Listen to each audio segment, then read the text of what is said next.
रिश्तेदार के लिए चिराग पासवान ने दे दी अपनी सीट की कुर्बानी। बहनोई को जमुई से सीट टिकट दिलाने के लिए इनसाइड की स्टोरी सुना रहे हैं चिराग पासवान।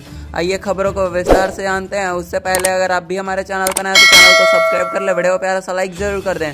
बिहार की जमुई लोकसभा सीट से एनडीए समर्थित लोक जनशक्ति पार्टी के प्रत्याशी अरुण भारती जमुई सीट से कैंडिडेट हैं, लेकिन इस चर्चा पर चिराग पासवान के बहनोई हैं, इसलिए उनको टिकट मिला है, ना कि वो किसी और राजनीतिक रसूख से के कारण या फिर बिना किसी रिश्ते के वो टिकट नहीं दिया गया है। क्या रिश्ता बनाने के लिए चिराग पासवान झुक गए हैं? इस पर चिराग पासवान क्या जवाब दिए, आइए जानते हैं। लोक जनशक्ति पार्टी के राष्ट्रीय अध्यक्ष और जमुई के सांसद चिराग पासवान को अपने बहनोई को टिकट देने के बाद जमुई लोकसभा सीट पर हड़कंप मच गया है। लोक जनशक्ति पार्टी और रामविलास के राष्ट्रीय अध्यक्ष और जमुई के सांसद चिराग पासवान बुधवार को अपने बहनोई अरुण भारती को लेकर जमुई पहुंचे। जमुई की एक निजी विवाह भवन में आयोजित एनडीए के कार्यकर्ताओं के साथ बैठक किया और चिराग पासवान ने अरुण भारती को लोकसभा प्रत्याशी बताते हुए उपस्थित लोगों का स्वागत करने के लिए कहा। इस पर संबोधन करने के बाद चिराग पासवान ने कहा कि वह जमुई को नहीं छोड़ेंगे, इसलिए उन्होंने अपने बहनोई को यहां से एनडीए के प्रत्याशी के रूप में खड़ा किया है। एनडीए के कार्यकर्ताओं के साथ बैठक में चिराग पासवान ने इस बात को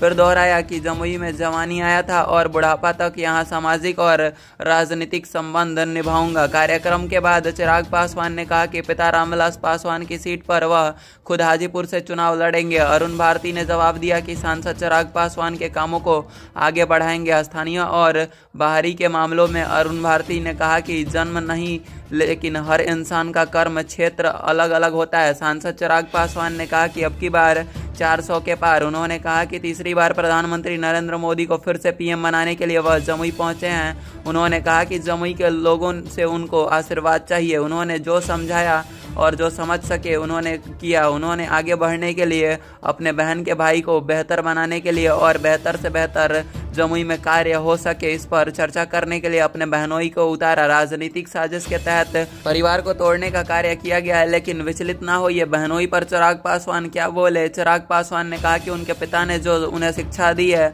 वह राजनीति को सिखाया जाए, लेकिन उसी रास्ते पर चलते हुए वह आगे बढ़े हैं। सांसद चिराग पासवान ने एनडीए के कार्यकर्ता का आह्वान करते हुए कहा कि प्रधानमंत्री नरेंद्र मोदी के हाथों को मजबूत करने के लिए एक बार फिर से एकजुट होकर पत्रकारों के साथ शामिल होकर इस सवाल को लेकर आगे बढ़े। अपने बहनोई को उम्मीदवार बनाना है, यह परिवारवाद नहीं है, क्योंकि जमुई की सीट पर भी कार्य होना चाहिए। इसीलिए मैं खुद के बहनोई को उतार रहा हूँ। राजनीति में लाना भले ही अलग बात है, लेकिन संघर्ष के जरिए कैसे भी कार्य को आगे बढ़ाना जाना चाहिए। यह कार्य जनता के हित में होना चाहिए। आज के न्यूज़ में बस इतना ही। मिलते हैं किसी और न्यूज़ में इंटरेस्टिंग टॉपिक पे। तब तक के लिए जय हिंद, जय भारत।